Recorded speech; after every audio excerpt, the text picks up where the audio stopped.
Olá, boa noite a todos, tutores eletrônicos, tutores de sala, caros alunos.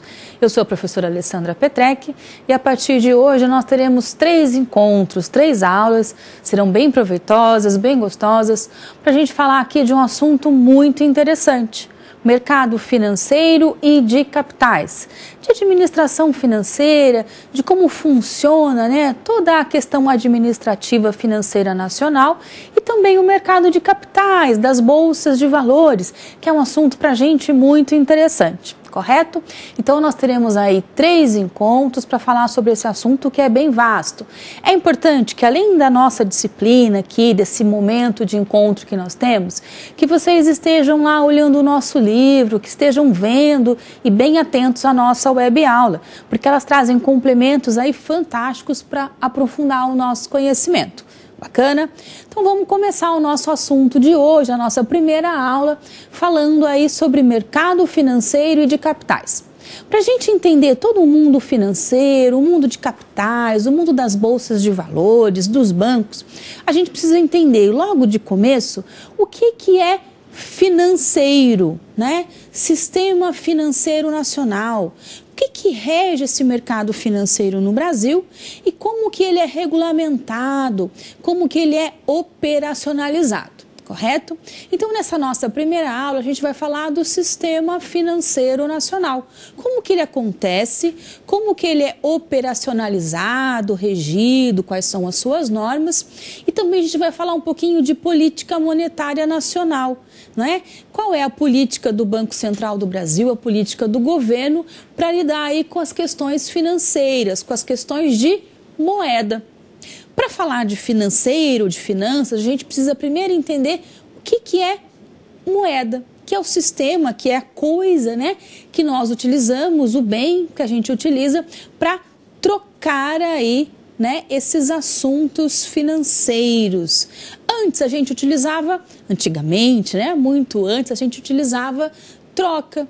Por exemplo, eu planto arroz e você produz, cria carneiros. Eu preciso da carne do seu carneiro e você precisa do meu arroz. O que a gente fazia? Trocava carneiro por arroz. Mas imagina o seguinte, um carneiro tinha lá a equivalência a 30, 40, 50 sacos de arroz. Imagina, você trazia o seu carneiro de maneira muito simples aqui para a minha propriedade. Como é que você ia levar os 50 sacos de arroz? Então esse sistema de trocas, de escambo, era um pouco dificultoso. Com o passar do tempo, surgiu uma mercadoria que tinha muito valor, muita importância para a vida das pessoas, que era o sal. E aí o sal passou a ser moeda de troca. É até daí que vem a palavra salário, vem do sal, E aí com a evolução das pessoas, das cidades, do comércio, as cidades, os governos começaram a criar moedas, que era algo que poderia ser convertido em valor de espécie de vários tipos, ou melhor, de tudo que existe aí para ser comercializado. E então surge a moeda. Logo no começo a gente tinha cada cidade, cada país com a sua moeda própria e depois, com a evolução do mercado, das cidades, as moedas também foram tendo a sua evolução natural. Hoje então a gente tem aí as moedas, cada país tem a sua moeda, que é o veículo utilizado para a troca de bens no mercado financeiro. Então a gente vai começar falando sobre a moeda. Vamos ao quadro. Acompanhem comigo lá no quadro, que a gente está dizendo aqui para vocês que moeda é a mercadoria, a coisa, o objeto, que serve de equivalência legal, ok? Para todas as outras mercadorias, correto? E quais são as funções da moeda? Bom, a primeira função é um meio de pagamento, de troca. Para a gente não utilizar o sal, não trocar um produto pelo outro, a gente vai usar então a moeda, que serve para a troca. Segundo, é uma unidade de conta. Um carneiro valem 1.000 moedas. Um saco de arroz vale lá 2.000 moedas. Um carro vale 50.000 moedas. Então, é uma unidade de conta. E também uma reserva de valor. Basicamente, essas estão aí as 3 funções da moeda. Meio de pagamento, tá? E aí a principal que nós podemos dizer é esse meio para a gente trocar, não é? Uma mercadoria pela outra sem ter a mercadoria em si. Mas também é importante a questão da reserva legal. O que é essa reserva legal, professora? Antigamente a gente falava muito de lastro. Quem emite a moeda é o governo, é o Banco Central do país. No Brasil, o nosso Bacen, Banco Central. Ele é a casa emissora de moedas, tá?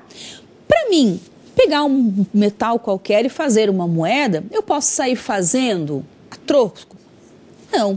Para que a gente possa emitir moedas, eu tenho que ter algo que lastreie, ou seja, que dê garantia a essa moeda. E desde que as moedas foram criadas e até os dias de hoje, esse lastro, o que garante a moeda, é o ouro. Então, quanto é que o Brasil tem em reservas de ouro? Quanto é que a França tem em reservas de ouro? Quanto é que os Estados Unidos da América têm em reserva, né, lá em barras de ouro guardadas no seu cofre, no seu banco central? Nos Estados Unidos, o famoso Fort Knox, né? Então, essa quantidade de ouro que eu tenho que permite a emissão em quantidade de moeda. É o lastro, correto? Vamos entender assim um cheque. Quando você emite um cheque para alguém, você tem que ter dinheiro no banco, equivalente àquele valor do cheque. Essa quantidade de dinheiro que eu tenho no banco é a garantia, é o meu lastro. Se não tem dinheiro no banco, o cheque vai e volta, é um cheque sem fundo, é um cheque sem lastro. No caso dos países é a mesma coisa. Os países emitem as moedas de acordo com o seu lastro, tá? Nos dias atuais, é claro que isso já se modernizou muito e ninguém vai ficar contando e ninguém sabe quanto que um país tem lá em ouro para a emissão de moedas, né?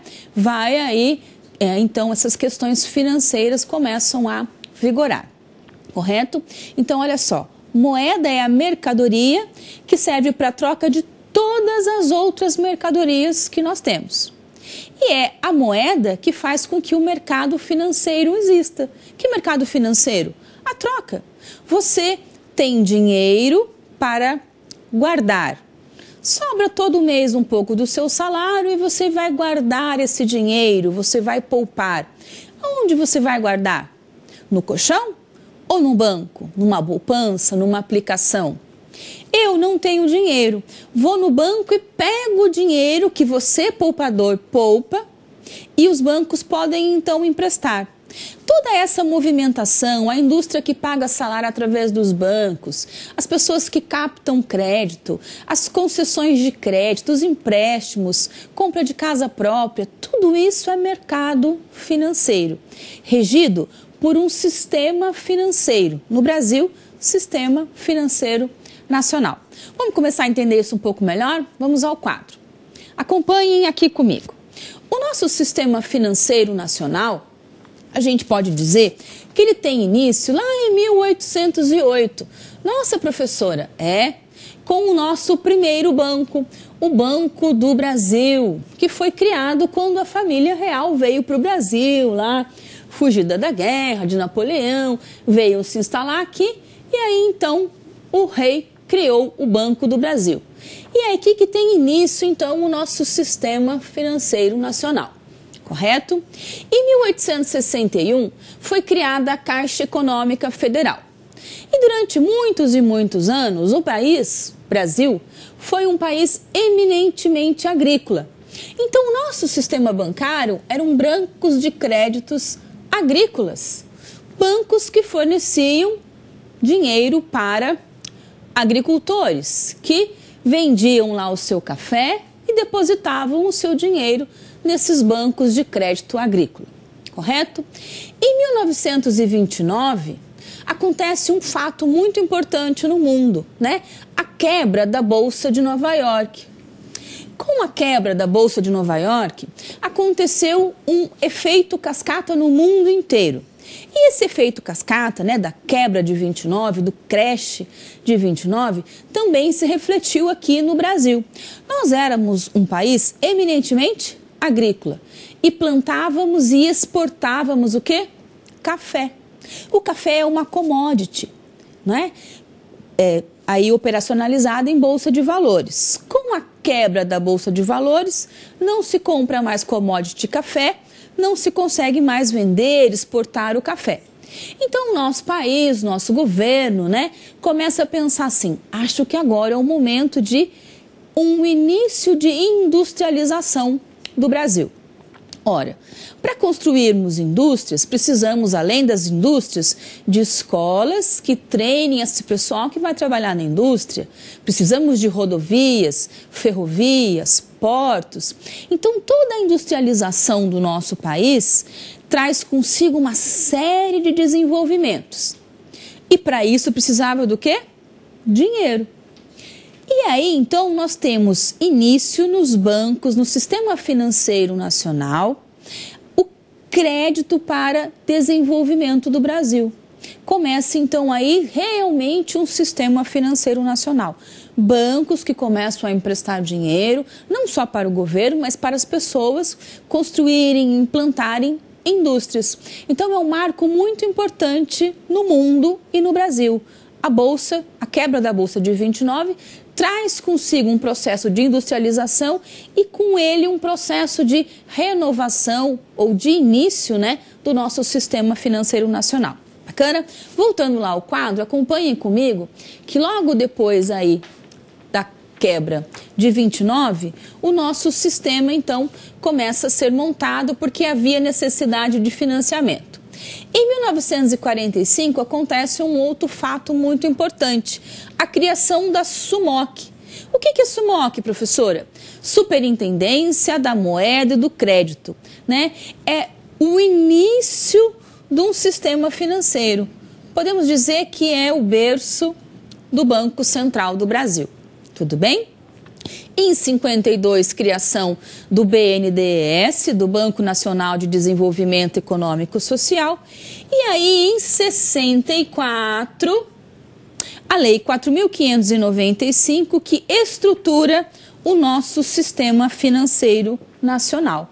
Tá? Então, é em 64 que tem início a estruturação do sistema financeiro nacional, ou seja, alguém precisa reger as leis financeiras. A SUMOC, nós já tínhamos lá a Caixa Econômica, Banco do Brasil, algumas instituições financeiras que estavam um pouco perdidas no mercado. E aí, então, vem essa lei e estrutura o nosso sistema financeiro nacional e ainda é a lei que rege toda essa estrutura, tá? Provavelmente aí, logo nós devemos ter uma estruturação ou reestruturação desse sistema, mas que ainda hoje é bem moderno para o nosso padrão aqui brasileiro. Bacana? Vamos ver uma figura, uma imagem que mostra para a gente de maneira clara, na verdade duas figuras, que mostra para a gente de maneira clara uma visão desse sistema, de como funciona o sistema financeiro nacional. SFN, a gente não pode mais esquecer isso, tá? Por que a gente não pode esquecer? Porque o assunto dessas nossas 3 aulas, mercado financeiro e de capitais, é um assunto que para vocês muito importante, porque cai muito, tá, na prova do nosso CRC e cai muito em concurso, aqueles concursos que a gente gosta de fazer, Banco do Brasil, Caixa Econômica, gente, é recorrente, tá? De 10 a 15 questões sobre o sistema financeiro nacional, sobre mercado financeiro e de capitais. E se é prova específica do banco, aí são 30 a 40 questões. Tudo bem? Vamos ver as duas figuras, então, que mostram pra gente como funciona esse sistema. Olha aqui, ó. Nós temos uma primeira figura que mostra como funciona o sistema financeiro nacional, tá? Basicamente, nós temos aqui órgãos normativos, aqueles que fazem as normas, que regem. Nós temos as entidades supervisoras, aquelas que veem se as regras que foram criadas estão sendo cumpridas. Por quem? Pelos operadores. Então, quando a gente fala de Sistema Financeiro Nacional, a gente está falando de órgãos normativos, de entidades supervisoras, que são uma coisa só, e a gente está falando dos operadores, aqueles que põem em prática todo o Sistema Financeiro Nacional. Vamos dar uma olhada numa figura que mostra isso para a gente melhor? Olha só. Sistema Financeiro Nacional.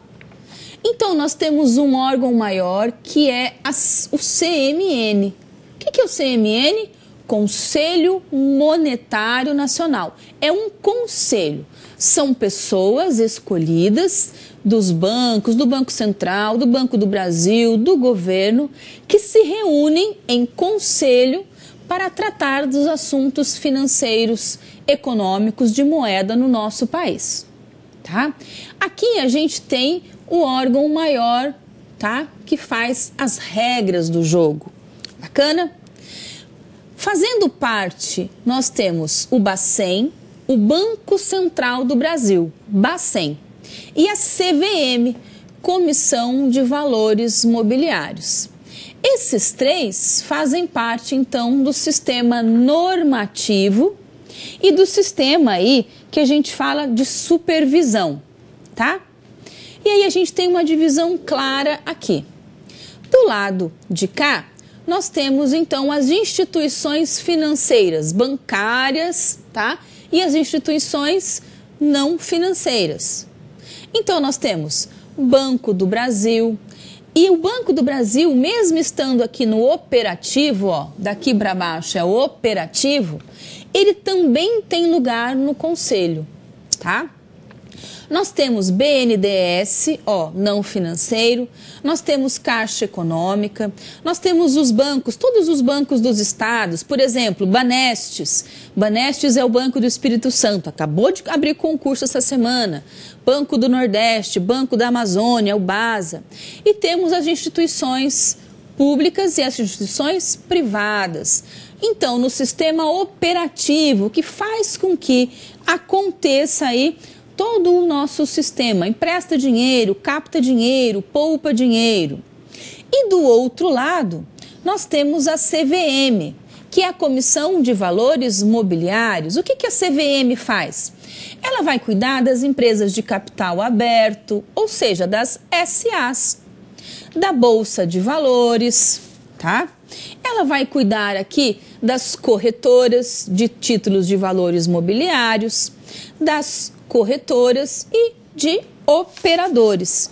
Então, de maneira aí muito clara, nós podemos perceber como que funciona o nosso sistema financeiro nacional. Então, Sistema Financeiro Nacional, ele é composto aí de órgãos que regem, né, que supervisionam e de órgãos operativos. Tem gente que faz a regra do jogo e tem gente que joga o jogo. Tudo bem? Dentro daqueles que jogam o jogo, nós temos lá os bancos, Banco do Brasil, Caixa Econômica, BNDES, bancos aí múltiplos, comerciais. A gente vai explicar cada um deles, como é que eles funcionam, tá? E de um outro lado, o mercado de capitais, de bolsa de valores, de títulos, TVM. Também a gente vai ver cada um deles explicadinho como que funciona tudo isso daí, tá? Para a gente entender o que é esse mercado financeiro, a gente tem que entender uma regrinha básica do jogo do mercado financeiro.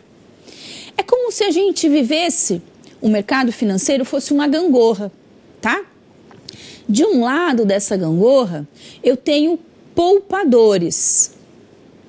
Do outro lado dessa gangorra, eu tenho consumidores.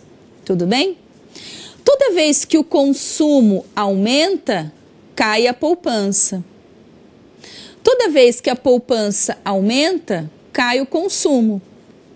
Então essa é basicamente a regra do jogo.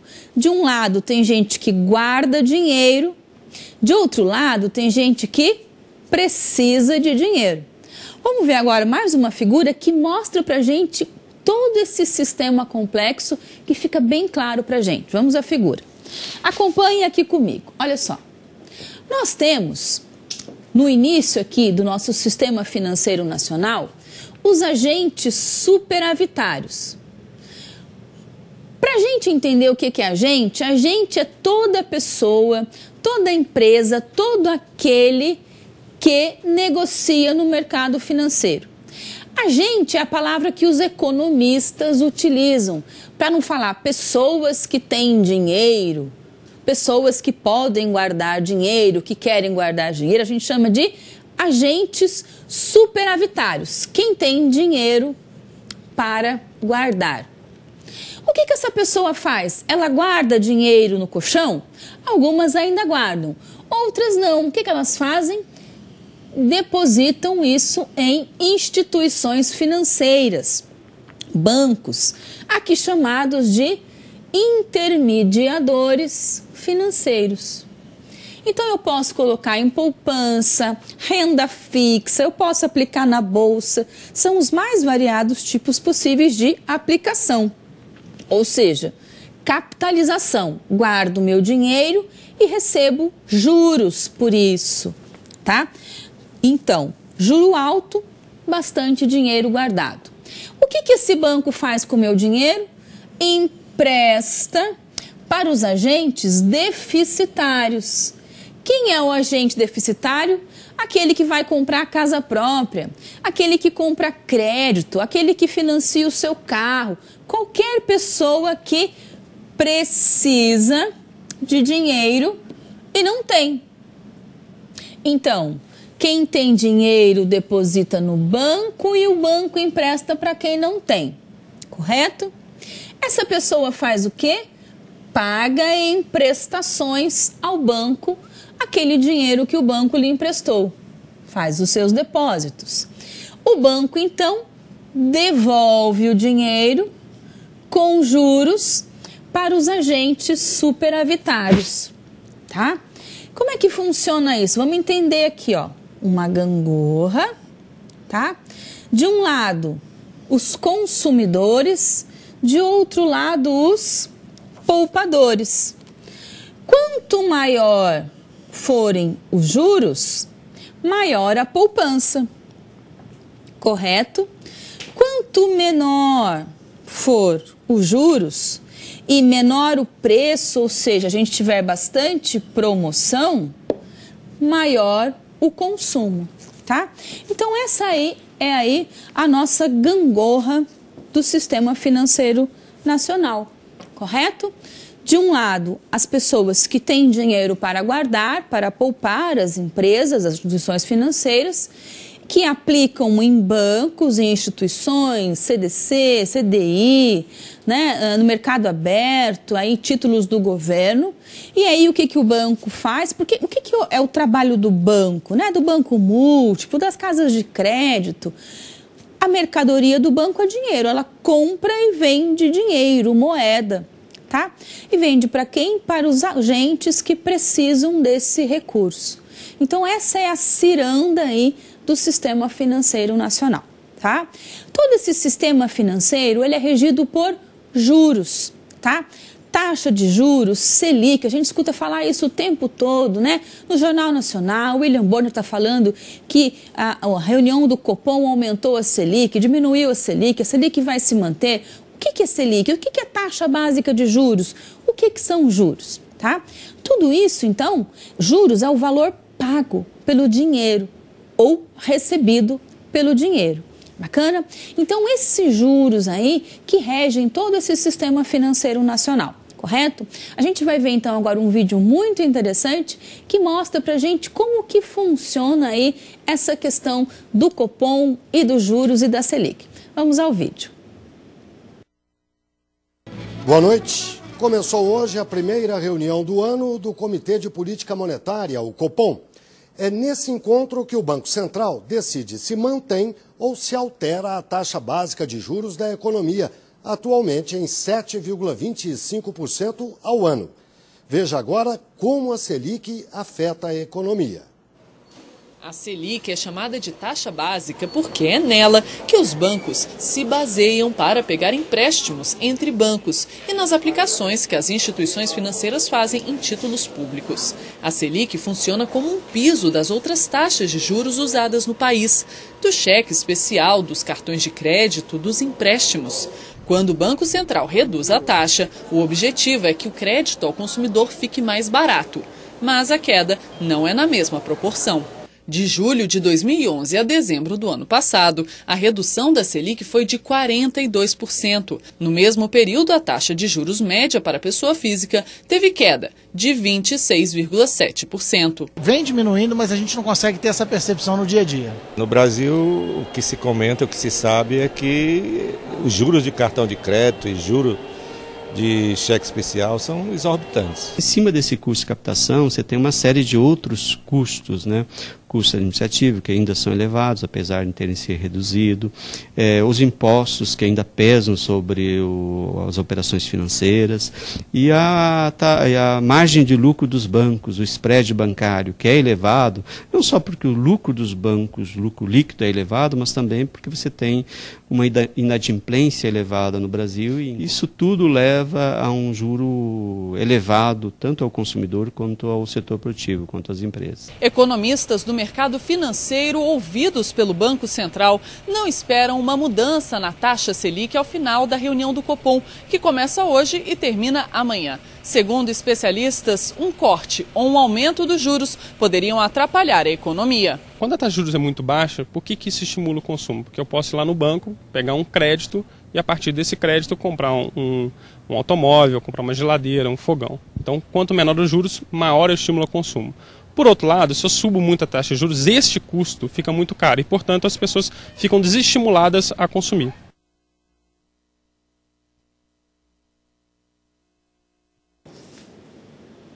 Então, pessoal, esse vídeo mostrou pra gente aí, né, como que funciona essa questão da taxa de juros, pra gente começar a compreender melhor um pouquinho como é que funciona, tá? A gente vai ver agora uma definição do que é Sistema Financeiro Nacional. Vamos ao quadro. Vejam aqui comigo, ó. Sistema Financeiro Nacional é um conjunto de instituições, órgãos e afins que controlam, fiscalizam e fazem as medidas que dizem respeito à circulação de moeda e de crédito dentro do país. Então, olha só, Sistema Financeiro Nacional controla, fiscaliza e faz as regras do jogo, tá? E dentro desse Sistema Financeiro Nacional, a gente tem as instituições financeiras e não financeiras que operacionalizam toda aí essa troca de moedas, correto? A gente vai fazer agora um momento de perguntas, eu vou deixar um tempo para vocês conversarem, discutirem e mandarem as perguntas para a gente, daqui a pouco nós voltamos aí com os comentários.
Pessoal, então voltando aqui, né, para o nosso momento de perguntas. Vamos lá. Pessoal de Vitória da Conquista, na Bahia, deve estar calor aí, aqui em Londrina está um frio de lascar já, gente. Espero que vocês estejam aproveitando bastante o calorzão aí. A gente, vocês estão vendo aqui, já está todo agasalhado, tá?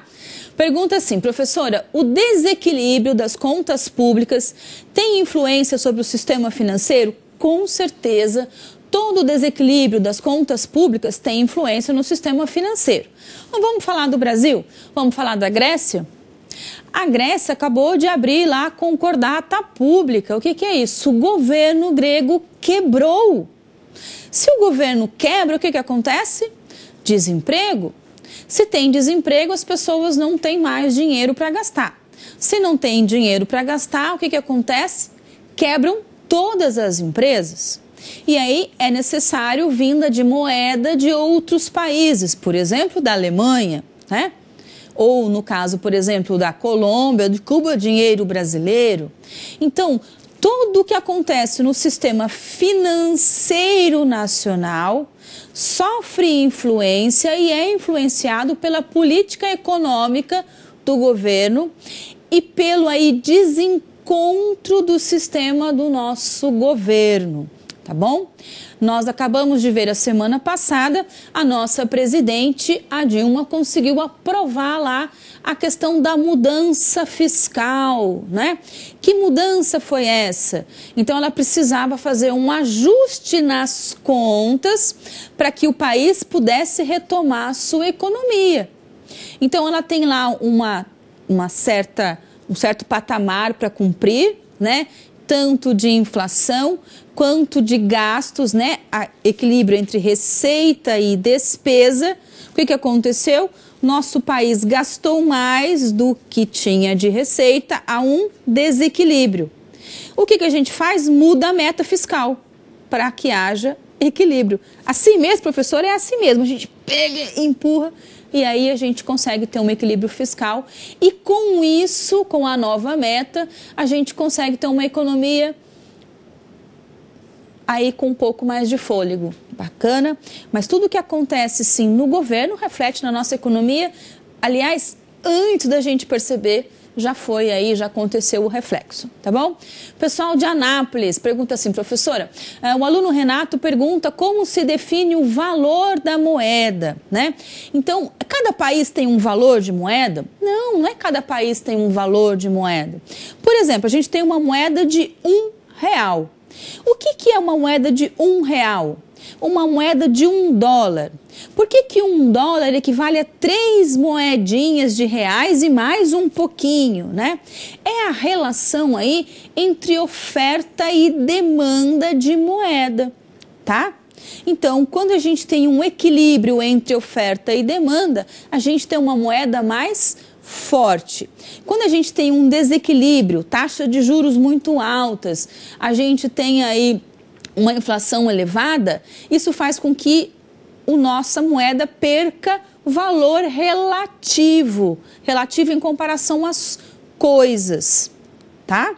Então, por exemplo, logo quando foi criado aí, né, o real, lá na época, né, um pouquinho antes, o RV. O que era o RV? O RV é permitido, por exemplo, que o nosso país ou qualquer país dolarize sua economia? É permitido que no Brasil a gente tenha dólar? Não, não é permitido por lei, né? É inconstitucional e aí fere, né, toda a questão pátria de república. Então, o que foi o RV? Foi uma manobra para a gente equiparar o nosso dinheiro ao dólar, dolarizar. Um URV, $1. E logo em seguida veio o Plano Real. Logo quando o Plano Real foi instituído, o real, o nosso R$1 valia $1, tá? Passados aí 24 anos, né, 14 anos, o que aconteceu? A nossa moeda foi sendo desvalorizada em relação ao quê? A inflação, a taxa de desemprego, a taxa de juros. Vamos supor, naquela época, R$1 dava para comprar uma caneta. Então, essa era a relação. Hoje, a gente precisa de R$2 para comprar uma caneta. Então, o que aconteceu com a nossa moeda? Ela foi desvalorizada. correto? E agora o pessoal de São Bento do Sul pergunta assim, professor, o aluno Vilmar perguntou como os brancos se protegem com as bolhas do mercado, como que aconteceu lá com a quebra do mercado dos imóveis em Nova York. Vamos falar mais recentemente, né, da quebradeira mundial que até hoje está tendo reflexo na nossa vida, que foi a quebradeira de 2008. Como que acontece isso? Lembra que eu falei que a gente tem que ter um lastro? Um dinheiro guardado ali em ouro, escondido, e esse ouro é transformado em moedas que estão no mercado, circulando no mercado. O que aconteceu nos Estados Unidos? Estados Unidos vive de crédito. Eu ganho 10 mil e gasto 20 mil todo mês. Então eu estou sempre em dívida com os bancos. O que acontece é que uma hora esse banco não tem mais dinheiro a crédito. Por quê? Porque eu não consigo mais pagar o banco. Por causa de uma série de fatores. No caso dos Estados Unidos de 2008, foram 2 fatores. Contas enganosas, contabilidade falsa de empresas na Bolsa de Valores. Eu digo que eu tenho 10 mil, mas só tenho 5, então também não tem lastro.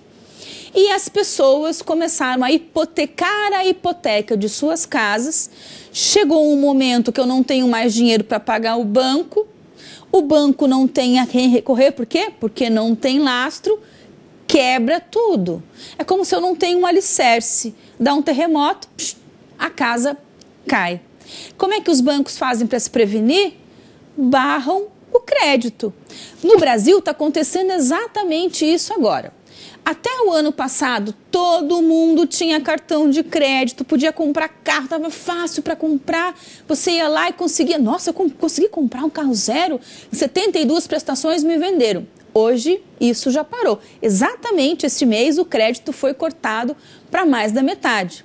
Ou seja, não tem muito dinheiro circulando, os bancos estão mais seguros, confortáveis, porque o dinheiro está na mão de quem, teoricamente, consegue pagar, tá? E aí a gente tem, então, uma eliminação dessa bolha mobiliária e imobiliária, tá? Mas ela acontece, geralmente, aconteceu em 29, aconteceu em 2008, está acontecendo na Europa, porque tem muito dinheiro no mercado, as pessoas não conseguem pagar. Quem emprestou o dinheiro, que era o banco, não tem dinheiro, não recebeu, também não tem dinheiro para emprestar, não tem dinheiro para emprestar nem para receber, quebradeira geral. Tá bom? A gente vai falar um pouco mais sobre isso na próxima aula, em mercado financeiro especificamente, tá? Continuando, nós vamos lá ao nosso quadro, porque agora a gente vai ver aí que sistema, né, financeiro nacional é esse. Dentro dele, nós temos basicamente as autoridades monetárias, as instituições financeiras bancárias e as instituições financeiras não bancárias, tá? Das autoridades monetárias, Conselho Monetário Nacional e Bacen. Dentro das financeiras bancárias, os bancos comerciais e os bancos múltiplos. E aqui nas instituições financeiras não bancárias, bancos de investimento, por exemplo, como o BNDES, bancos de desenvolvimento, ainda o BNDES, e sociedades cooperativas de crédito, microempresas, etc. Tá? Agora, a gente vai fazer uma atividade, tá? É uma questão aí de concurso e eu emendei ela com uma questão aí do CRC, tá? Vamos dar uma olhadinha na nossa atividade. Vejam aqui comigo. A estrutura do Sistema Financeiro Nacional se divide em subsistema de intermediação. Ó, eu botei uma palavra nova. Esse intermediação é o operativo. Uma palavra nova que muitas vezes aparece. Subsistema de intermediação. E subsistema normativo. Sobre o subsistema de intermediação, ou seja, operativo, assinale a alternativa correta. Vocês têm aí 4 alternativas, vão dar uma lida em cada uma delas e vão mandar para a gente a resposta correta. Qual é aquela única resposta correta que diz respeito aí ao nosso sistema financeiro nacional? Questão operativa, aqueles que operacionalizam todo o sistema. Vou deixar um tempo para vocês e a gente já volta com a resposta.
Voltando então aqui, pessoal, quase todo mundo respondeu certinho, alternativa A. Já vou mostrar para vocês por quê, tá? Pessoal de Caxias do Sul, deve estar bastante frio, gostoso, todo mundo tomando um vinho por aí, comendo aquele bifão, que é uma cidade muito gostosa.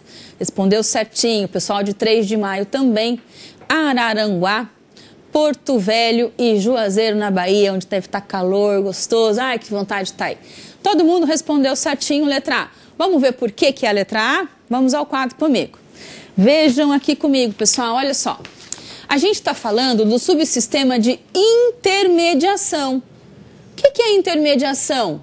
É o operativo. A gente pode dizer que são os bancos. Olha o que está na letra A. Sobre o sistema de intermediação, pode-se dizer que tem a finalidade de viabilizar o atendimento das necessidades financeiras de curto, médio e longo prazo, manifestados pelos agentes econômicos carentes, lembra aquele que não tem dinheiro, aplicando ao mesmo tempo o dinheiro de quem tem dinheiro. Bacana? Certinho. Vamos ver por que, então, resposta correta, letra A. Vamos ver por que não é a letra B? Olha lá, letra B. Sobre o subsistema de intermediação, pode-se dizer que é formado pelo Banco Central? Não! O Banco Central é o normativo, rege, intermediação operativa. Então já começou errado. Vamos para a letra C? Dá uma olhadinha lá. Letra C. Sobre o subsistema de intermediação, pode-se dizer que é formada lá? Nada a ver, né? Então, subsistema de intermediação formado pelos bancos. Então, já começou errado. E letra D, sobre o subsistema de intermediação, pode-se dizer que é formado pelo Banco do Brasil? Sim. Caixa Econômica Federal? Sim. Banco Central do Brasil? Não. Né? Então, ó, gente, isso aí é pegadinha do CRC, isso aí é pegadinha de concurso público, tá? Pegadinha. Sistema Financeiro Nacional é formado por duas coisas: normativo, normas, Banco Central, operativo, bancos. Coloca Banco Central, a gente já acha que é Sistema Financeiro Nacional. Não. Sistema Financeiro Nacional, normativo, Banco Central, operativo, bancos, Caixa, BNDES, Banco do Brasil, Santander, Bradesco, etc. Correto? Muito bem, voltando lá ao nosso quadro, a gente vai dar continuidade aqui ao nosso entendimento, falando agora das instituições auxiliares. Nós falamos do Banco Central, do Bacen, falamos que tem as instituições financeiras, falamos que tem as instituições não financeiras e também existem as auxiliares. Quais são elas? Sociedade Corretora de Títulos e Valores Mobiliários. São as corretoras. Sociedade de Arrendamento Mercantil. Faz arrendamento. Bolsa de Valores. BMF, Bolsa de Mercados e Futuros. A gente vai entender na próxima aula que tem Bolsa de Valores e tem BMF. BMF. Bolsa de Mercados e Futuros, que tem Bovespa. Também tem, olha, as sociedades distribuidoras de títulos e valores mobiliários, chamadas de TVM, Títulos e Valores Mobiliários. E as administradoras de consórcios. Bacana?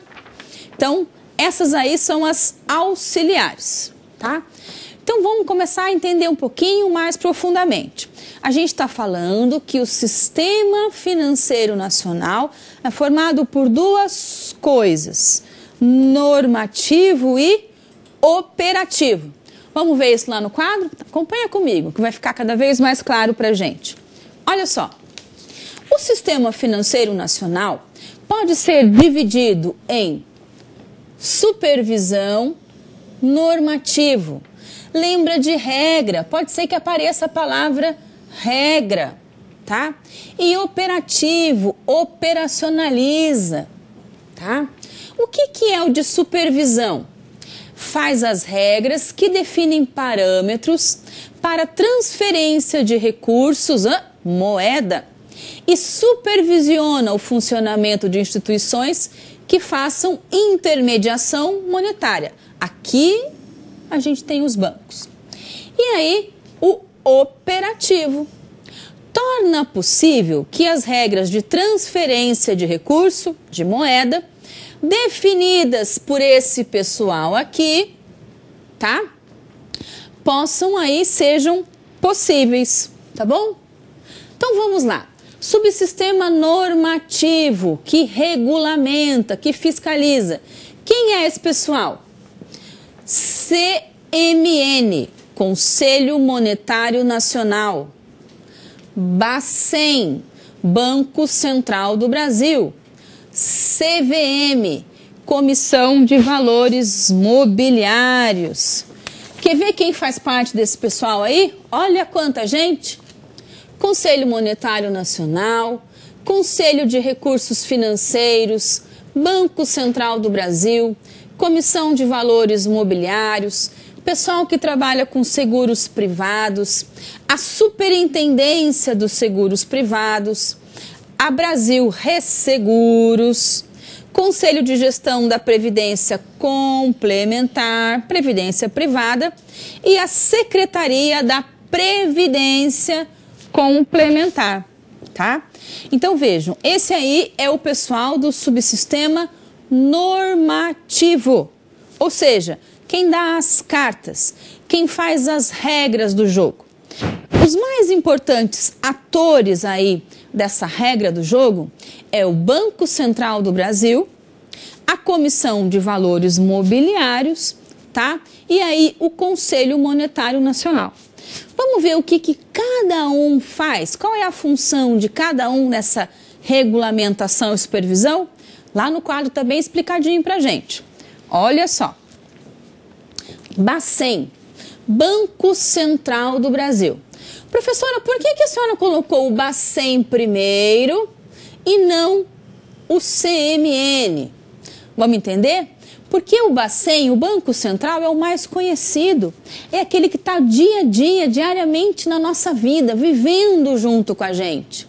O que o Bacen faz?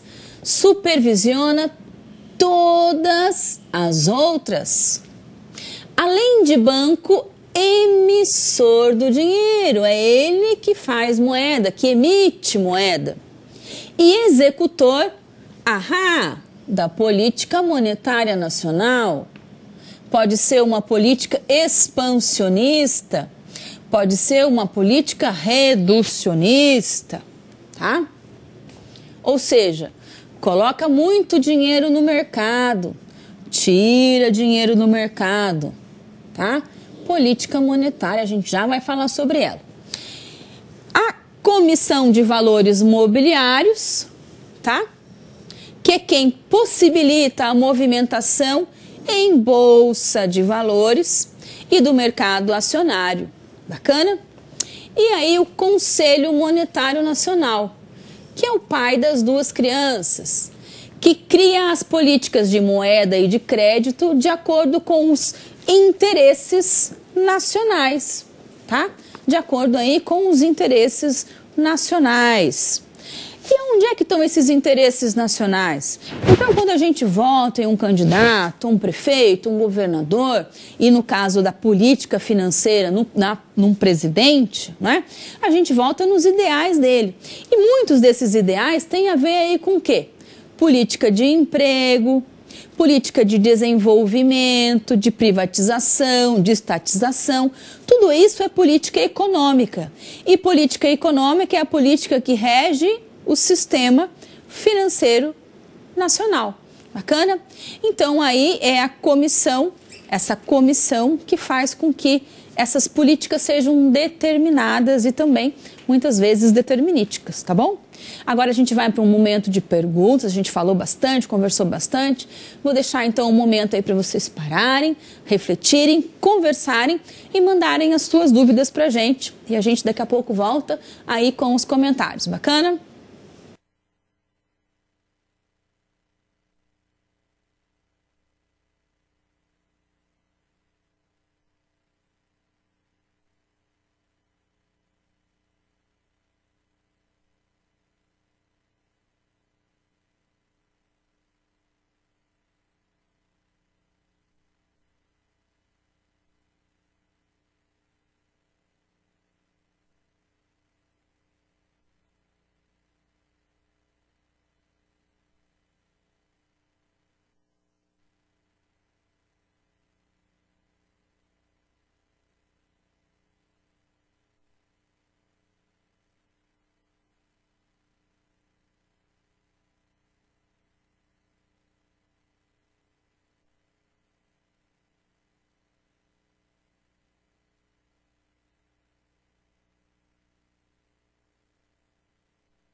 Oi, pessoal, voltando então aqui do nosso momento de perguntas. Pessoal lá de Cerejeiras, ai que delícia. Professora, os países que estão vivendo uma falsa economia, maquiando seus números para manipular a população, tá? Como no caso da Petrobras, em que seguraram a publicação do balanço para influenciar o preço das ações. Mecanismos para baixar o preço das ações, das grandes investidores, para que os grandes investidores possam adquirir as ações. Como que isso funciona? Então vamos imaginar o seguinte, tá? É claro que no caso da nossa Petrobras, essa maquiagem não resultou, não ficou mais bonita a Petrobras com a maquiagem. O maquiador não era muito bom. E as pessoas já sabiam como era a Petrobras sem maquiagem e a maquiagem não ia empolgar nenhum investidor. Por quê? Porque a gente sabia que eles queriam casar a Petrobras, então vamos botar ela bem bonita. Não influenciou no preço das ações. O que tem influenciado no preço das ações da Petrobras, e aí vamos ser otimistas enquanto brasileiro, tá? Eu sou muito otimista enquanto brasileiro. Tem coisa acontecendo muito feia, vai demorar muito tempo para a nossa Petrobras voltar a ser o que era, talvez nunca tenha sido, mas vai ser. Por que que vai ser? Por que que tem ação da Petrobras e puder guardar, deve guardar, não deve vender? Por quê? Não estou falando dos grandes investidores, estou falando de mim, de você, que tem lá um pouquinho de ação, do investidor pequeno, daquele que pode deixar o dinheiro guardado. Por que que vale a pena? Porque a Petrobras tem uma coisa chamada petróleo. Tem petróleo em mais algum lugar do mundo? Não. Gente, o petróleo no mundo acabou ou está acabando. E o mundo é movido ao quê? Petróleo e água. Petróleo e água. No Brasil tem petróleo e tem água. Estamos falando de Petrobras, estamos falando de petróleo. A gente acabou de descobrir o tal do pré-sal, que tem muito petróleo lá dentro. O governo brasileiro vai ser capaz de tirar esse petróleo? Não sei, mas alguém vai ser. Alguém vai ser capaz de tirar esse petróleo de lá. E quando esse petróleo sair de lá, não tem petróleo no mundo, o mundo é movido a petróleo, quem tem ação da Petrobras vai ter aí um lucro muito bom. É amanhã? Não. Daqui a alguns anos, talvez muitos anos. Mas vale a pena, então, dizem alguns economistas, especialistas, né, que isso vai acontecer. Já para quem lida com mercado, com bolsas, com especulação, para quem vive disso, talvez não seja interessante. Talvez seja interessante ter ações que estão valorizadas agora, mas tem que pensar nisso, tá? Que tem um pouco também aí de maquiagem em tudo isso acontecendo. E essa maquiagem acontece nos governos, acontece nos países latinos quase todos e acontece muito também no Brasil, tá bom? Isso aí, essa maquiagem acontece sim. E essa maquiagem fez com que a Bolsa quebrasse em 2008, com que os países europeus estão quebrando, tá? O pessoal lá de Teixeira de Freitas pergunta assim, professora, um dos motivos da Segunda Guerra Mundial foi a forte militarização da Alemanha e da Itália durante a década de 1930. O forte investimento na indústria bélica que tinha como objetivo diminuir o alto nível de desemprego. Tá bom, vamos pensar assim, gente. Teoria da conspiração, será que pode? Vamos lá. Nos Estados Unidos, a gente não sabe. O brasileiro não sabe, o mundo muito que não sabe. Mas nos Estados Unidos não existe desemprego, não existia desemprego, porque existe uma indústria bélica fortíssima. Indústria que faz armamento e bala. Bala de revólver, bala de canhão. Bala para esse armamento. A gente faz bala, a gente faz arma, não tem desemprego. Mas eu preciso vender esse equipamento bélico para alguém. E uma pessoa só compra equipamento bélico para quê? Para guerra. Indústria da guerra, guerra mundial, guerra fria, guerra nos países europeus, é maquiagem. Muita coisa da economia, do capitalismo é maquiagem, tá? E a história do mundo, a história econômica, a história financeira é uma história cíclica, tá? Ela vem, se você pegar para estudar, ela vem se reinventando constantemente. As bolsas sobem e quebram, os países entram em guerra e períodos de paz, há emprego e depois desemprego. Ela é sempre cíclica. Quem gosta muito do assunto, dá uma estudadinha e vai um pouco mais profundo aí, tá bom? Antes da gente falar do nosso próximo assunto, que é continuação, a gente estava falando do quê? Do sistema normativo. Então, olha só. Sistema financeiro nacional, tá? Sistema normativo e sistema operativo. O sistema normativo, ele normatiza, cria as regras, tá bom? As regras são criadas por quem? Pela CMN, Conselho Monetário Nacional, cria a política. Mas o Bacen, o Banco Central e a CVM ajudam a criar as regras, porque os três fazem parte do sistema normativo, fazem as regras do jogo, tá bom? Então, olha só, CMN, Conselho Monetário Nacional, e logo abaixo tem quem? Bacen e CVM, mas os três juntos fazem as regras. Só que o Bacen e a CVM, além de fazerem as regras, ficam de olho em todo mundo, supervisionando. Bacana? Esse é o sistema normativo. Vamos agora ao sistema operativo. Vamos lá para o quadro? Acompanhe aqui comigo, ó. Sistema operativo. É quem joga o jogo, são os jogadores, tá? O sistema operativo tem como função operacionalizar a transferência de recursos. É quem pega e toma emprestado, do poupador para o tomador, de acordo com as regras estabelecidas, ficando a supervisão, a cargo do Bacen, tá bom? Quem é que compõe esse subsistema operativo? As instituições financeiras bancárias, o SBPE, Sistema Brasileiro de Pagamento, de Poupança e Empréstimo, Sistema de Pagamento, instituições não bancárias, agentes especiais e o sistema de distribuição TVM, lembra?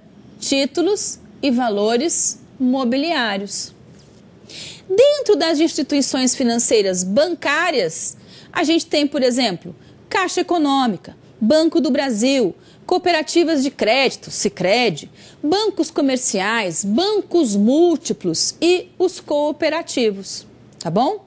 A gente tem aí, por exemplo, a Uniprime crescendo astronomicamente nesse sistema financeiro bancário. E o sistema financeiro não bancário? Sociedades de crédito ao microempreendedor, agências de desenvolvimento, por exemplo, BNDES. Bacana? Dentro desse nosso sistema aí operativo, tá? As instituições financeiras bancárias ou monetárias, cooperativas de crédito, bancos cooperativos, bancos múltiplos e bancos comerciais. Das instituições financeiras não bancárias, BNDES pra gente é o mais completo aí, tá?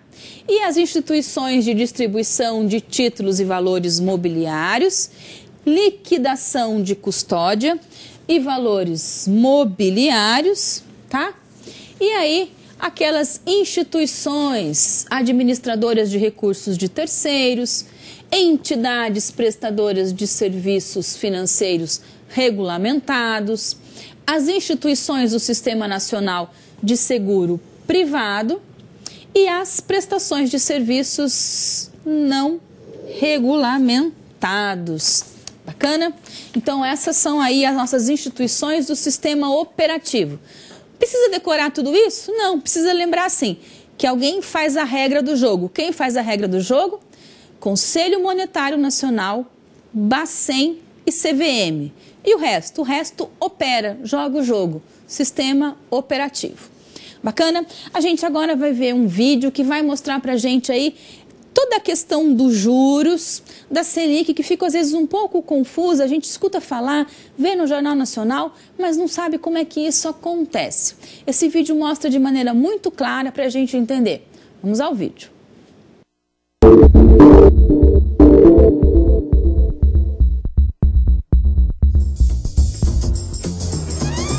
Todo mundo já ouviu falar que as taxas de juros no Brasil estão entre as mais altas do mundo.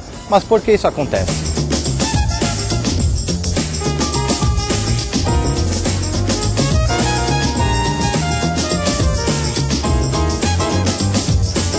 Vejamos os juros cobrados pelos bancos. Aquelas taxas que pagamos quando tomamos um empréstimo ou entramos no cheque especial porque ficamos com a conta no vermelho. São taxas que pesam no bolso e fazem muitas vezes a dívida parecer impagável.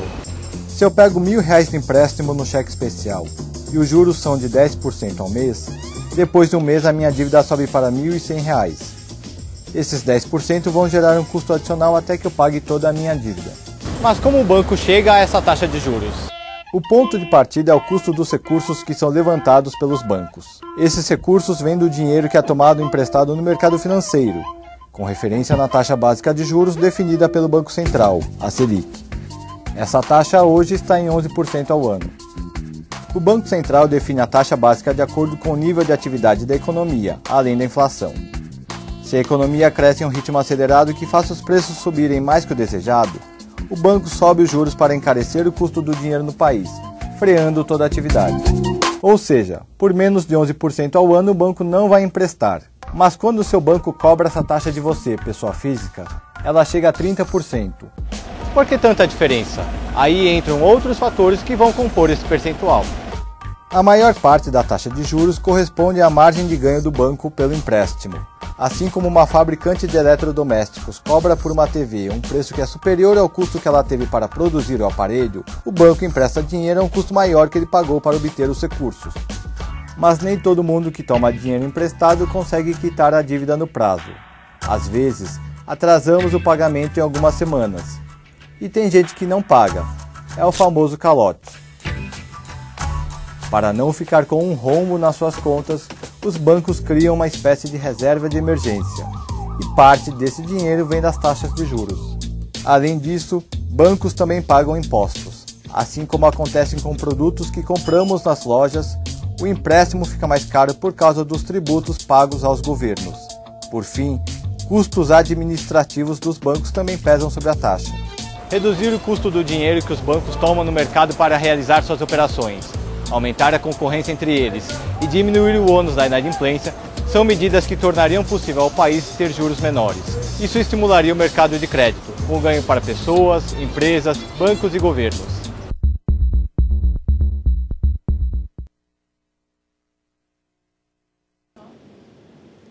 Muito bom, pessoal. Esse vídeo é bem explicativo, né? Mostra pra gente bem certinho como é que funciona aí a questão dos juros. O que é importante a gente entender? Que juros, é o preço que eu pago pelo dinheiro. É isso? É, de maneira simples, é isso. Juro é o preço que eu pago pelo dinheiro, pela moeda. Quando eu pego dinheiro emprestado, eu vou devolver com juro. Quando eu empresto dinheiro e alguém vai me pagar com juros. Então, juro é o preço pago pela mercadoria, moeda. Bacana? E quem é que determina esses juros? A gente acabou de ver, né? É toda a questão aí da política monetária nacional. E quem é que cria a política monetária nacional? CMN. Conselho Monetário Nacional. É ele que faz as regras do jogo, de acordo com a política do governo, tá? Não é assim, eu acho. Não, é sempre intervencionista, o governo brasileiro intervindo na política econômica. Então, vamos entender o que é essa política monetária, porque ela é muito importante para que a gente entenda o nosso sistema financeiro e depois os nossos próximos assuntos, mercado financeiro, mercado de câmbio, taxas de câmbio e também toda a questão das bolsas de valores, ou seja, do mercado de capitais brasileiro, que é muito interessante. Vamos então à política monetária. Acompanhem lá no quadro comigo. Política monetária. Lembrando que é o Conselho Monetário Nacional que faz o quê? As políticas e as diretrizes. E que é o Bacen que faz o quê? executa essa regra do jogo. Então, política monetária, olha só, é o controle da oferta de moeda, do dinheiro, na economia. Coloca dinheiro, tira dinheiro, libera dinheiro, corta o crédito. É um meio de estabilizar e controlar os níveis de preços para garantir a liquidez, o equilíbrio, a inflação, taxa de juros do sistema econômico do país. A gente tem, basicamente, um sistema que pode ser expansionista, tá? Dentro de uma política monetária de um país. O que a gente pode ter dentro da política monetária de um país? A gente pode ter uma política expansionista, tá bom? Ou a gente pode ter uma política contracionista, por muitos economistas chamados de restritiva. O que é uma política expansionista? A gente coloca muita moeda em circulação. Com muita moeda, caem as taxas de juros. E a política reducionista? A gente tira moeda de circulação. De que jeito? Aumentando taxa de juros. Política expansionista ou reducionista. Tudo bem? Essa política monetária, né? Para que o governo, o Bacen, o governo consiga controlar a moeda e a taxa de juros, ele vai usar aí de alguns instrumentos, tá? Diretos e alguns indiretos. Como assim, professora? Então, o Bacen, por exemplo, ele vai utilizar o recolhimento compulsório. Ele pega dinheiro dos bancos que são obrigados a aplicar uma parte do dinheiro que tem no Bacen. Ou seja, o Bacen tira dinheiro de circulação, correto? Um outro instrumento é o redesconto bancário. O que é o redesconto bancário? É o Bacen emprestar dinheiro para o banco. O Bacen não pegou dinheiro? Ele também pode emprestar. Só que ele empresta com a taxa de juros que ele quer e o banco tem que pegar. Se a taxa de juros é alta, o dinheiro é caro para o consumidor. A economia dá uma freada. Se eu empresto dinheiro barato, tem bastante dinheiro no mercado, a economia dá uma acelerada. Terceiro tipo aí de instrumento é a operação com título público. O que é essa operação com título público? É o famoso Open Market. O que é Open Market? Mercado aberto. O que é isso? É uma forma, né, que o governo tem de colocar dinheiro no mercado ou tirar dinheiro no mercado. Eu posso sair comprando títulos públicos ou vendendo títulos públicos. Compro ou vendo. Isso regula a economia, regula a moeda. E também posso fazer controle de crédito e persuasão moral. O que é esse controle de crédito, professora? Que instrumento é esse? A gente já falou disso. O governo libera bastante crédito. Todo mundo tem acesso a dinheiro, cartão de crédito, está facinho comprar. Com nome sujo, está todo mundo comprando, tem muito crédito. A economia fica movimentada. Opa, reduz o crédito. Até quem tem um nome muito bom não consegue comprar crédito, tá difícil. Não dá para comprar em 10 vezes, está comprando só em 6, só à vista, não tem desconto à vista. Crédito tá lá paradão. Então a economia dá uma freada. E são instrumentos que o Banco Central, que o Conselho cria para regulamentar oferta e demanda. Dinheiro que eu coloco no mercado e dinheiro que eu tiro do mercado. Com isso também eu tenho um controle que é da taxa de juros, tá bom? Tinha um pessoal que tinha perguntado assim, se alguma taxa pode ser maior que a Selic. Um monte de taxa é maior que a Selic, tá bom? Continuando lá na nossa política monetária, dá uma olhadinha aqui comigo. O governo pode ter a política monetária ativa, que é quando o Bacen controla a oferta de moeda. E nesse caso, a taxa de juros oscila para determinar o quê? O equilíbrio entre oferta e demanda. Então, ele vai fazer o quê? Controla a oferta. A política monetária passiva, tá? Que o Bacen visa determinar a taxa de juros, seja pela taxa de redesconto, ou seja, quando empresta dinheiro para o banco, ou de remuneração de títulos públicos, tá? Taxa Selic que vai lá acompanhar os títulos públicos. Nesse caso, a oferta da moeda varia livremente. Então, aqui eu controlo e aqui ela vai variar. Bacana? Muito bem. Então, nós temos aí dois assuntos muito importantes: Sistema Financeiro Nacional e política monetária. A política monetária é o quê? A regra do jogo do Sistema Financeiro Nacional, composto de quê, basicamente? Sistema normativo e sistema operativo. Bacana? Vamos aí encerrar o nosso assunto fazendo duas atividades. Vamos a elas. Acompanhem aqui comigo no quadro, ó. Atividade primeira aqui. O Banco Central utiliza alguns instrumentos para administrar a política monetária através de, acabamos de ver, recolhimento compulsório. O que é recolhimento compulsório? Os bancos são obrigados a emprestar dinheiro, depositar dinheiro no Banco Central. Operação de mercado aberto, que é quando o Bacen coloca ou tira títulos do governo, é o famoso open market, mercado aberto. E políticas de redesconto bancário. O que é o redesconto bancário? É quando o Bacen empresta dinheiro para os bancos e a taxa de juros que bem lhe convier, vamos dizer assim, tá? E os empréstimos de liquidez. Dá crédito para o povo ou tira crédito do povo. Bacana? Olha só.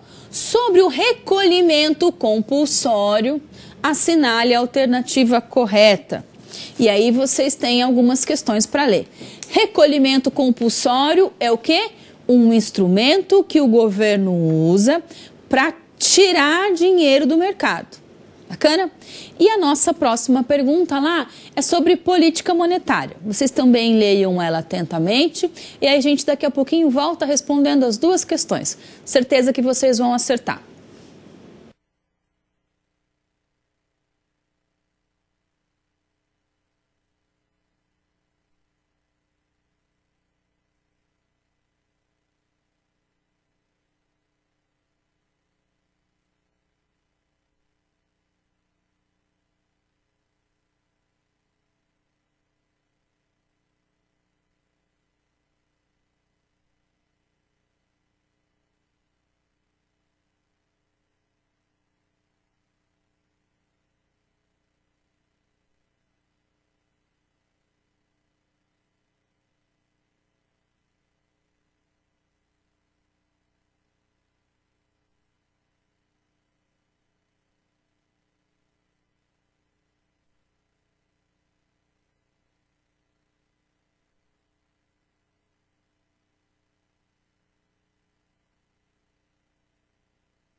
Oi, pessoal, voltando aqui, parabéns a todos os polos, está todo mundo respondendo certinho e corrigindo a professora. Resposta da primeira lá, C e D, são idênticas? São idênticas. Quem respondeu letra C e quem respondeu letra D, está correto. As duas respostas são iguais e são as respostas corretas. Todo mundo atento aí, era uma pegadinha para pegar vocês, tá bom? Então vamos lá, vamos ao nosso quadro com a nossa resposta. Vejam aqui comigo, pessoal. Banco Central utiliza alguns instrumentos e a gente estava falando do recolhimento compulsório. Letra A. Quanto maior o recolhimento compulsório, maior o volume de dinheiro disponível na economia e maior é a taxa de juros cobrada pelo banco nos empréstimos. Maior o volume de dinheiro? Não. O recolhimento compulsório tira dinheiro do mercado.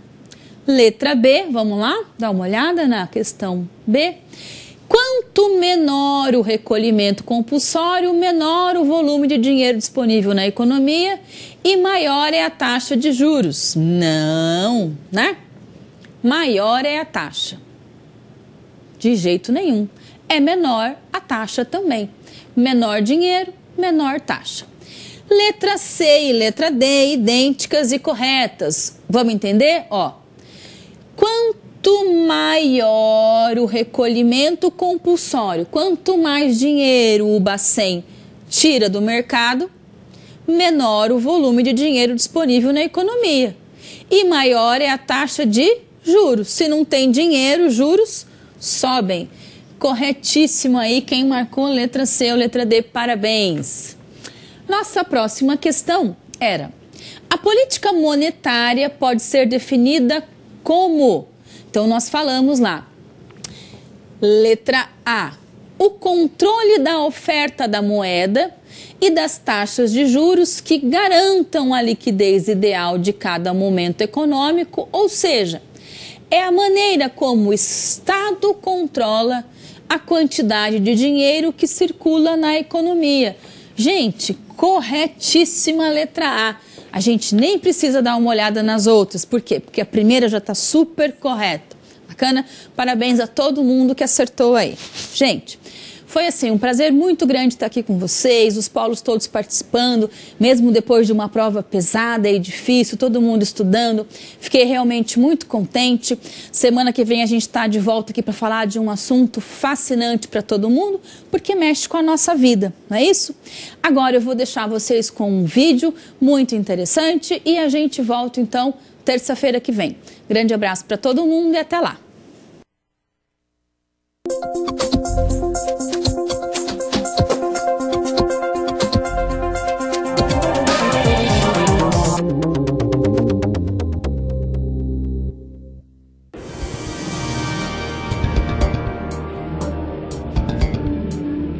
Era uma velocidade.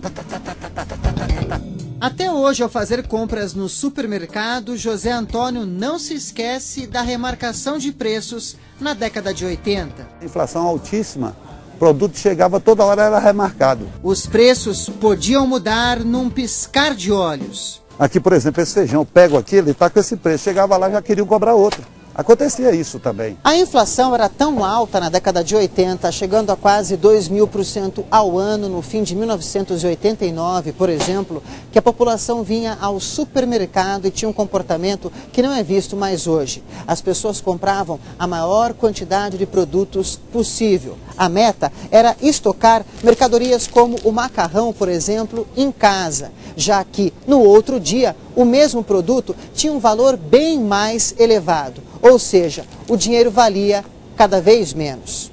O mais prejudicado é o que menos ganhava. Às vezes, inclusive, sem tendo acesso a um banco, ele via literalmente o dinheiro virando pó. Ou seja, em um mês o dinheiro que ele recebia de salário perdia 30%. Uma função do Banco Central é controlar a inflação, que ocorre quando a procura por um produto é tão grande que o preço aumenta ou quando o dinheiro perde valor. Para enfrentar a desvalorização da moeda, foram lançados 5 planos econômicos entre 86 e 93. Planos Cruzado, Bresser, Verão, Collor 1 e Collor 2. E 5 moedas diferentes estiveram em circulação. Em 93, por exemplo, o salário de um trabalhador variou em 5 meses de mais de 12 milhões para 33 milhões de cruzeiros. Mas foi só em 94, com o Plano Real, que a economia se estabilizou e a inflação foi controlada. Passou neste ano de 780% no primeiro semestre para 18% no segundo semestre. Alguns fatores contribuíram decisivamente para o sucesso do Plano Real. Bom, o primeiro deles é que os fluxos de capitais internacionais tinham voltado a correr para a América Latina. Estavam todos ansiosos para voltar a emprestar para o Brasil, projetos novos, economia emergente, essa coisa toda. Um segundo fator importante foi a URV. A URV, que foi uma forma de dolarização disfarçada, porque a lei impedia, mas era preciso fazer alguma forma de dolarização para que os preços relativos convergissem. Em julho de 99 foi implantada uma meta de inflação que deve ser alcançada pelo Banco Central. Para medir a variação de preços e verificar se a meta é atingida, foi estabelecido o IPCA, Índice de Preços ao Consumidor Amplo. Para deixar os empréstimos mais caros, as dívidas menos atraentes, incentivar a poupança e segurar o consumo, também foi criada, em 99, uma taxa de juros, a Selic. Além de controlar o aumento dos preços, os juros têm outra função na economia. São utilizados como referência para qualquer operação. Quando fazemos um empréstimo ou um financiamento para comprar um carro ou um imóvel, a dívida é dividida em parcelas. E sobre essas parcelas existem juros. É por isso que a taxa chama tanto a atenção do mercado e dos consumidores. E é aqui, nesta sala, que a cada 45 dias os juros são definidos pelo presidente e pelos diretores do Banco Central. O regime de metas de inflação, ele é simples na medida em que ele fixa um objetivo claro, né, que o Banco Central vai perseguir de atingimento de um valor para a inflação num período de um ano. Né? Então isso, qualquer membro, qualquer cidadão pode aferir se o Banco Central está ou não está atendendo o seu objetivo nesse quesito. Mas o Banco Central não usa os juros de forma automática. Tudo depende do comportamento da inflação. Por exemplo, teve um aumento dos preços agrícolas em 20%, porque lá fora teve um problema de safra, etc. Isso é um choque que os economistas chamam de choque de oferta. O Banco Central não tem o que fazer contra esse choque. O que ele pode fazer é não deixar esse choque se propagar. Mudou, olha aí, você vê, hoje você passa aqui daqui 15 dias, possivelmente está o mesmo preço. Um mês pode estar o mesmo preço, pode até cair, acontece até de cair, minhas promoções, coisa que não acontecia, você não via isso cair.